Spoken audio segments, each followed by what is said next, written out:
The specialists are back, and today we are breaking down episode 6 of The Amazing Race 36, which was the Mega Leg. And Mega Leg does not bring mega drama. That's all I have to say about that. McKenna, was it obvious to you from the first 3 minutes of this episode that Derek and Shalisa were the team that was absolutely doomed?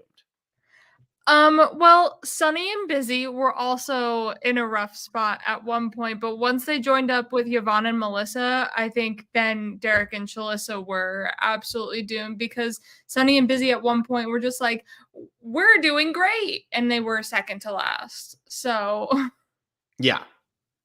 Yeah. The biggest issue, I guess, with a leg like this when it's so long and you have a team that falls so far behind, it loses its drama despite the fact that it's longer. So you're seeing a whole bunch of stuff. You see double the detours, you see double the roadblocks. You can get invested in Angie. Can she do both of these roadblocks? But the way that this was shown, I think Derek and Shalisa might have finished hours after the other teams finished. I mean, they seemed like they were so far back that they couldn't even edit this to make it look like they were close. yeah, I think it was mainly editing to show the dynamics between those middle 5 teams to see like Sunny and Busy and Yvonne and Melissa being like, what the heck? This is not that it's not fair, but like, we're all trying to run our race and they're just going as a pack. And that can really impact the rest of this game if they continue to run in a pack. Yeah, and I really appreciated this. Like, I like that they're running in a pack. I know that alliances are very much like a touchy subject on The Amazing Race, especially when they're done in this way that's so over the top. But if you got a group of 3, just be the group of 3. Now, Danny's trying to help Yvonne and Melissa and Sunny and Busy after, and that's where Angie was like, stop doing that because we don't know where Derek and Shalisa are. They could have done something. They could have been ahead. Somehow they jumped us. They did a different detour. We don't know. Yeah. So don't be helping because this could be helping. And then we're in a leg race for last place, which obviously Danny and Angie don't want to be in. So, Exactly. but I was fine with this alliance. I understand that it might not be the most excellent TV, but there is something very funny about watching the 3 of them just totally shut out the other 2. And it seemed like our main storylines of this season right now coming in are who's going to win between Juan and Shane and Ricky and Cesar. And then it is Rod and Letitia, Amber and Vinny, Angie and Danny are an alliance. Will they be able to overtake one of those top 2 teams? And Yvonne and Melissa, Sunny and Busy have now teamed up, but is it going to make a difference? Because if they're always running at the back of the pack, they can't hold hands running into the finish line at 7th place next week because they will be eliminated. So it seems like the main storylines are who's going to win between Juan and Shane and Ricky and Cesar, and just is this 3-person alliance going to be able to do anything? Yvonne and them, they just seem like they're just doomed. And I know maybe you have a different take on that, but that's what it feels like to me. Oh yeah, I feel like they're very much doomed because they're not playing it as smart as that group of 3 is. Like they realized after with like that meet detour, oh crap, we should have stayed and just like fought it out and tried to keep going. Great move by Danny. So I guess after they got it wrong, they didn't have to go back. They could just stand there, which is not always the rule with these challenges. Exactly. So then like they were able to overtake and the 3 of them, ride off into the sunset. Yeah, because they were literally able to stand there and they could have done every single variation of that pig, which could have taken them 12 hours. And even if Derek and Shalisa showed up, nobody was going to be able to stop them because they had taken over every single post. They would have had to go to the other detour. Yeah. No. Oh, yeah, because it was the detour. We didn't see the other detour of these. No, it was the who did it. It was the fingerprint, and nobody went to the fingerprint. Which I feel like makes sense because that could be really tricky of trying to figure out very specifically something. But yeah, they would have had to have gone to the other detour at some point because this was just going to take forever. I really appreciated the strategy there. I thought it was great and good for them. And Angie and Danny are running this race the way they need to. What's funny is I don't think Amber and Vinny and Rod and Leticia are running it the way they need to, but Angie and Danny are, and it's helping them and it's working for them. And if they can run it the right way, they could end up, I mean, like Danny said, now Angie has caught up on roadblocks, or maybe she's one behind, whatever it is, Mhm. but she's right there. And now they don't have to worry about, oh God, my mom's gonna have to be doing these roadblocks that are just way too They have physical for more her wiggle down the line. room. They have more wiggle room to be like, "Can you do Mhm. this? Yeah. Okay, let's do it." And this was a huge one because really, if you're working in that grouping, you were never they were always going to keep helping you. So just do it. I mean, we saw it with the car one, which I first have to say, this was a 9-piece puzzle. What the hell was wrong with everybody? It was I a 9-piece puzzle where the finish start line was a straight line. So it Mhm, had to either be in the top middle, the left middle, the bottom middle, or the right middle. It had to be in one of those. So mhm. even if it takes you 4 tries, that's the most tries it should take you because it's a 9-piece puzzle. You didn't actually have to know the course you did. I know the racetrack was just basically a time to forget the puzzle. Yeah, that's all it was. That's all it was. So I can't believe how long that took. But all of that's to say that, like, we saw Amber really go out of her way to help Angie at this roadblock, at Yeah. that one. And so for Angie and Danny, yeah, just keep having Angie do them because nobody's looking to target you yet. Mhm, Now, when they are looking to target you later in the game, Danny will still be able to run some of them. And now they're not as weak of a team because Danny can rip through these things in seconds. mhm. Yeah, so they started off the episode with the bicycles or the boladora, having to, like, tie the fake cow up. Which would you have Bicycle, picked? 100%, no questions asked.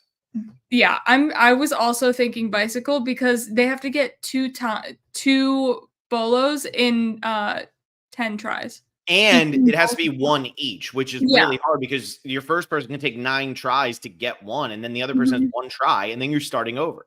Yeah, exactly. This was, like, I'm surprised so many more people did the Boladora side instead of the Bicicleta side. Like, I don't know. It just seemed like the other one was very straightforward, and you just gotta grind some bottles and get the work done. Um, but what I thought was interesting was Derek was just not throwing the bolos right. Yeah, He he was, like, wasn't spinning it. He was holding just kinda chucking them. that and, like, there was a certain way you had to hold it, like, there was 2 bigger, balls and then 1 smaller, and you have to hold by the smaller for, like, the weight or whatever, and he was just, like, mangling it and throwing it, and she was just like, "Can we go?" And he's like, "No, I Yeah, got this." yeah. And the thing is, when you're doing these things on The Amazing Race, my mindset is always, what is the most straightforward? Mhm, I can throw a baseball. I can throw a, basketball with one hand if I need to. It's not going to be as hard as it used to be, but I could do it. I can throw a frisbee, just not that accurately. And I know that about myself. With a bandolero, when you're doing this is something you have to learn. This is a learning curve. Everybody knows how to ride a bicycle, especially a stationary bicycle. All you're doing is moving your legs. You don't have to even balance. You're just yeah, moving your legs. Go out there, pedal as hard as you can, switch on and off, have your stronger person do most of the pedaling. There's mhm. no way Derek and Shalisa wouldn't have been better suited for that one. And they were. We saw that when they actually went over and did it. 100% of the time I'm doing bicicleta, there is no thought to that. You are just pedaling a bike and that is it. Yeah, exactly. I would unless you are, like, the ladder ball champion of, like, your backyard league, like, there's no way I would And do even that, the it's other how side. far away are you really throwing that? You're not sitting on side of a horse, like, or a fake horse, whatever. Yeah. Like, it's just so much easier. I was really shocked that so many teams decided they wanted to do the Boladera or Mhm. Boladora. That's what it is. It just and it's a moving target. Like, I get Right. it might not be that hard, but it's definitely harder than the other one. Oh, 100%. Yeah, and then it went into the car roadblock, which I was like, who has a good sense of direction was so misleading for the roadblock because, like, the driving didn't mean anything. Well, and this is what's funny to me. In the legs first, this is from Wikipedia. In this leg's first roadblock, one team member had to ride in a rally car, memorize the circuit, and assemble a puzzle of circuit within 3 minutes in order to receive their next clue. Here's what that really was. The team member had to ride in a car, get out, and know how to solve a 9-piece puzzle in 3 minutes. That's all it was. You didn't have to memorize anything. The thing was, when these people are putting it in, they're like, oh, this doesn't fit. This doesn't fit. It's a puzzle.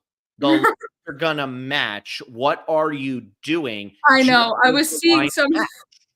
I was seeing some of the way that people were putting it together, and I'm just like, you can't put a road that's, like, splitting in 2 with it only connecting on one side. Yeah. Where's that split like, what is happening? It was so Um, easy, and like Ricky and Cesar, whichever one did this roadblock, Tricky. I'm not seeing it. I don't get it. Okay, maybe they're not gonna win. Maybe they're not gonna win this game because this was as easy as it gets, in my opinion. I get, like, maybe taking, 2 tries to try and, like, familiarize yourself with the pieces and be like, "Oh, this is actually what I have to do," and then drive around again and complete it, like, 2 times, 3 at the max, but if you're frustrated at 4 or being like Letitia and Yeah. having no clue, I was just kind of shocked. It made no sense to me. It made absolutely no sense to me. So then they drive to whatever, they get their next one. Then they do the Mm. bubble soccer. Yeah. Here's my question with these bubble soccer ones, which by the way, I'll just say since we're over 10 minutes and I haven't said if you like this video, subscribe to the channel. Okay, good. Do Mhm, that. yeah, yeah. Um I enjoy watching this. I think it's funny. My biggest problem with these types of challenges is when you have others involved, randos. Isn't there a little bit of human error in this where some of the extras might take it more seriously than others, which can impact the ability for somebody to score? Like I saw the one where I think it was Angie or something where she was trying to kick it in and the guy took it right off the goal line and kicked it away. Or maybe it was one of the women who did it. And the guy took it right off the goal line and kicked it away. Now there's somebody else who can be like, "Oh, that's a goal, done." Am I overthinking that? Is everybody kind of instructed to take it kind of easy and just hit these people a few times, or what do you think? There might be like, all right, the first time, like their first run through, don't let them score. Second run, Mhm. like it might be just like varying degrees of difficulty as you keep going. So like if Angie was at her fifth go, they might have just been like, we're gonna lob this over here. So I'm not sure when it comes to like other people's involvement and you're trying to be part of a team because obviously they don't know how to play. They're not professional bubble soccer players. Mhm. So they're not going to be able to take it as seriously as like a game. So it has to have some level of amateur. Well, because I always think about the soccer goalie who are like they had like I don't think it was a Make-A-Wish kid, but it was like a little kid who was like coming out to score and they were gonna let Mhm. him score and the goalie stopped it and the kid tried to score again and the goalie stopped it again. It's brutal. You gotta find the video. It's insane. Like like they were gonna count it against the goalie's like goals against. Like they were gonna count it as a real goal in a game. And the goalie was like, "No, I'm not doing that. Sucks to be you. Like this does not go against me." And so he kept saving it. And that's just where I think about this. It's like they could tell you, hey, you got to take it easy on the second or third or fourth or whatever iteration. But how easy do they truly have to take it? I don't know. Because at one point, I think they kicked it like over to where someone, I don't know who it was, where someone was standing. They kicked it over a line of people and then they just ran it straight to the goal. So it Yeah. was like there was one person's thing that maybe they went a few times, but it was rather easy for them to score. Yes, I noticed that too. So, yeah, I don't know. That's always my biggest thing with these, but ultimately this one's not that hard. I mean, this one is fairly simple because you're not going to get professional athletes actually attacking you like professional athletes. So, Right. yeah. Um Unless you are a professional athlete as well, and then you get bodied. yeah, Like exactly. Rob And was getting bodied. that was great. No, that was really really funny and I enjoyed that for sure. The leg's second detour was a choice between who did it or what's your beef, and who did it. Teams had to dust for fingerprints and match the print with its file in order to receive their next clue. Mhm. That we didn't actually see. And what's your beef? Teams had to match 14 cuts of meat. It was in Spanish. That was really the only twist to this. What are you picking in these? Yeah, I'm probably going with what's your beef, especially if I'm running it with 2 other teams or 1 other team. Split up the memorization because then you have 6 people and 4 people trying to remember Mhm. the meat. It's gonna be, pretty easy, but I think I could probably do the what's your beef because I just don't know how difficult who did it would be. Like, it's a less straightforward. Yeah, it seems like with what's your beef? everybody has seen like different slabs of meat. And like even Mhm. if you're a vegan, vegetarian, it doesn't matter. Like you've seen different slabs of meat if you walk around a grocery store, if you've gone to a barbecue, like you know Yep. what some of these look like. So I feel like that's the easier one. I feel like the fingerprint one is one that could trip you up more where there's one little squiggle that's off or there's something like that. Mhm. I did think it was interesting with What's Your Beef that the pieces didn't just fit into the puzzle. Some of them you had to fold over, some were the right size, some had this. I thought that was interesting. So at least to Mhm. trip people up a little bit. But I feel like every team made the right decision here going with What's Your Beef. Yeah, it was definitely the most straightforward, and, like, there was no like, Giovanna, Melissa, Sunny, and Busy could have switched detours when they saw the 3 of them run in, but at that point, they already have the meet memorized, and they know that some team is behind them still. Yeah. So, just run this and try and get to the pit stop as fast as you can. Yeah. Yeah. And so I'm reading on here now. Derek and Shalisa did not get to that second detour before every other team was finished. So they didn't even get an opportunity to do it. They just were told to go to the finish line. That's what I was thinking if they cut them off because, Phil has done that before. I'm glad that he said go to the mat because there have been some times where he cuts them off at whatever challenge they're doing. Mhm. He'll like arrive at sundown and be like, Derek and Shalisa, all the teams have checked in. Goodbye. Yeah. Well, and I appreciate that they do this now because I mean I used to watch the old seasons of The Amazing Race and I Mhm. always think about remember season 1? Did you watch season 1? No, because I tried to and it was like so different. I than think I think This The Amazing Race season 1 was the one with Joe and Bill, if I'm not mistaken. Let me just make sure that I'm saying this right. Yeah, they were on season 1 and season 11. So in season 1, Joe and Bill, they were like an older gay couple Mhm. who like we hadn't really seen on TV before, so that was like the exciting thing. And they were a little villainous. I always remember they said roll your shirts, don't fold your shirts when you're packing because then it won't wrinkle and you can fit more. And I was like, holy shit, that is 3D chess in my opinion. But so what happened with them was they ended up finishing third place on The Amazing Race. And when Mhm. they ran the last leg of the race, they were like still in Alaska when the first place team finished. So they were sent something, I'm pretty sure, that said, it's already over, but they still got to go and finish the leg of the race, which was just insane Crazy. to think about. That's wild that they Yeah. actually finished it and didn't, like, just cut them off because also for like, in filming perspective, like, to have them run across the finish line 3rd and they're still all the way somewhere else. And it's just like, hey, it was season 1. We didn't know what was going on. It is what Yeah. it is. But I just think it's really funny to see how far it's come, the show. I mean, obviously, they haven't done that again. I mean, that was when they used to actually start them. They would just go 12 hours after they finished. So it was like to the minute. And you could have teams that were falling behind by 20 hours. That's just how it went. So I do appreciate that they just say, okay, you're done. You lost. Get to the finish line. Goodbye. Mhm. No shocks here, though. We've been talking a lot about the placements. Derek and Shalisa had dropped to 8th. Sunny and Busy were 7th. Yvonne and Melissa were 6th. Exact same placements this week. Mhm. Angie and Danny were 5th instead of 4th. Amber and Vinny were 4th instead of 3rd. Rod and Letitia were 3rd instead of 5th. They all finished at the same time. There's no difference there. Second place was Ricky and Cesar. First place was Juan and Shane. There's no change. Nothing I don't happened. think we're gonna see a change until 3, 4, and 5. So you think Sonny and Busy, Vaughn and Melissa, how are one of them going to survive this if the I other think teams are just if following each there other? is one team that will survive, it's Giovanna and Melissa because I feel like we saw in this episode that Sunny and Busy kind of don't have a full grasp on the race still. Like they're like, we're either in first, we're doing well, and like their last thought was maybe we could be last. Yeah.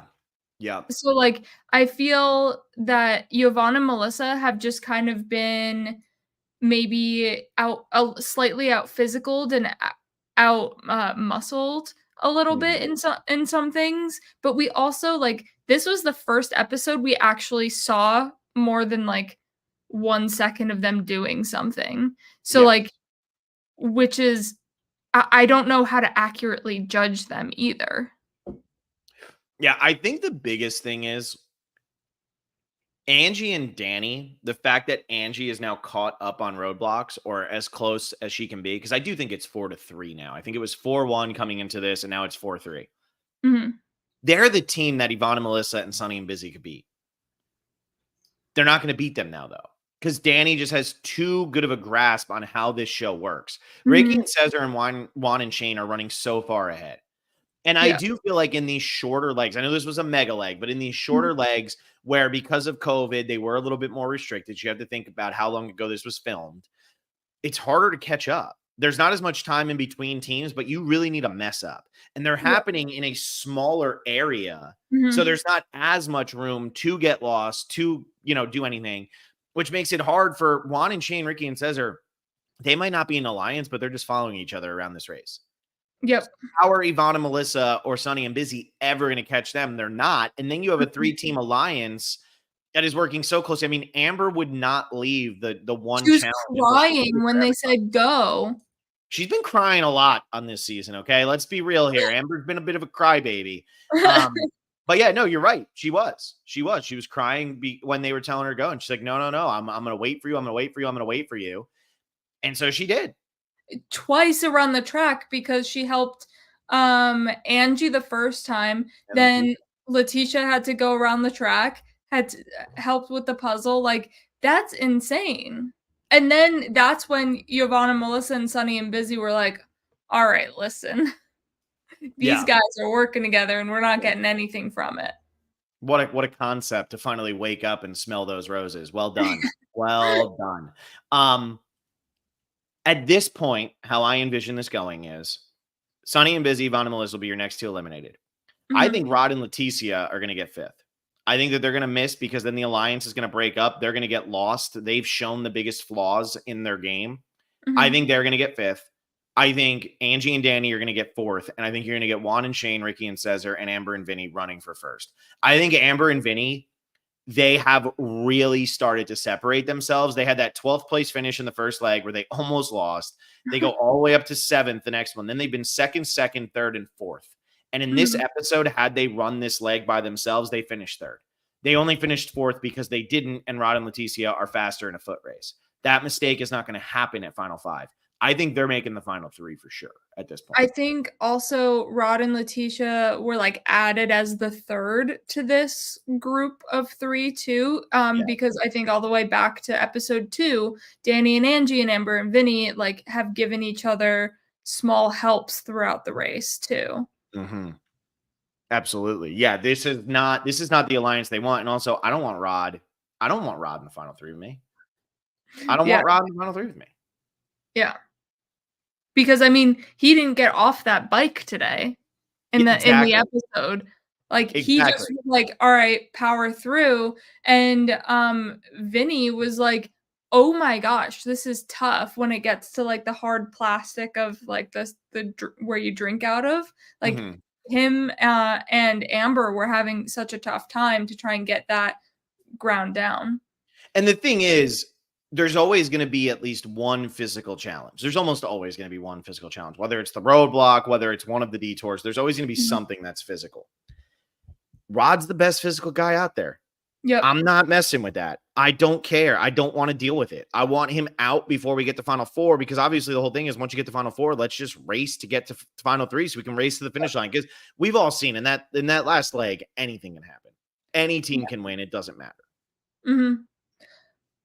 Though I wouldn't be shocked at Final Four if one of Juan and Shane or Ricky and Cesar are falling behind, that Amber and Vinny and Danny and Angie work together to get to 3. I Like, agree with that. if there's a way that they can work together to drop one of those teams down, that I think we see that. To bring up my favorite pairing ever, it's like what they did to Andy and Tommy. Andy and Tommy, they were just dominating from start to finish. It looked like it was all over. And then in that last leg, the three teams just followed each other in their taxis, and Andy and Tommy finished fourth. And it was just like, okay, that's stupid. They won 6 legs. They won 6 damn legs and didn't make the final 3 because it was just that stupid little twist. So, Mhm. yeah. It could Yeah. happen here. It could happen here. It could happen here. Um, so we'll see. We'll see what ends Mhm. up happening with that. Where out of Juan and Shane, Ricky and Cesar, now we have seen Juan and Shane finally win a leg. It's the first leg they've won. They take over. Is this going to be the start of them kind of taking over this race, or are them and Juan and Cesar very even here? Um, I think Juan and Shane are, like, on the rise, where Ricky and Cesar might be on the decline because we saw a little bit of panic from Ricky here. Like, Mhm. when push comes to shove and he's frazzled, he's like, "I can't do it. I can't do it. I don't know. It's spatial. I can't understand it." And he just needs to take a breath and keep going. Where Juan and Shane, he was like, "Oh no, he can't do puzzles. He's not good." And then all of a sudden, first try beasts it. So I think they might be on the up and up, where Ricky and Cesar like might stay that second place. And even if they do flop back and forth a little bit, I think Juan and Shane have a little bit of an edge. I do too. And I think we saw that for the first time tonight because I Mhm. think it's Juan. I think Juan does have a bit of Spanish in his background. And I think that Yeah, helped he was them with born in Colombia. he's the one who was born in Colombia. Yeah. So Mhm. he's got a little bit of an advantage there, which is the advantage that Ricky and Cesar were really going to have because we've talked about these are all in Spanish speaking countries for the most part this entire Mhm. season. Juan and Shane to me are the more physical, scary team. Yep. And I feel like Juan and Shane have not gotten frazzled yet. And I know that the placements, I mean, the placements for both of these teams have been absurd. Fourth, fourth, fourth, fifth, second, first, second, second, first, first, first, second. That's Mhm. crazy. I mean, I get it. These teams are dominating. Yep. But to me, Juan and Shane are the more level. We are figuring out this race. Whereas Ricky and Cesar had the advantage to start because they knew the race. They knew how the race worked. So they could come in and they could make that happen. They could use that to their advantage. Now, Mhm. Juan and Shane, who probably have watched The Amazing Race a little, but not studied it, now Yeah. they know what needs to take place in this game for them to win.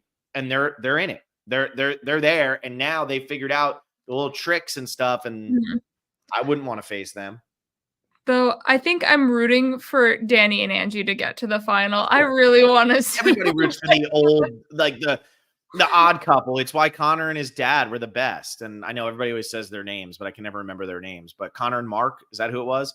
maybe. No, it was Mark and Bopper. That was a fun team Oh my too. gosh, they are such a great team. That was a great team. And it was such a bummer when they came back for the second one. And what was it? Bopper couldn't run it. So then Mark had Mhm. to run it with somebody else, and that sucked. But Oh, they um, were such a tumultuous too.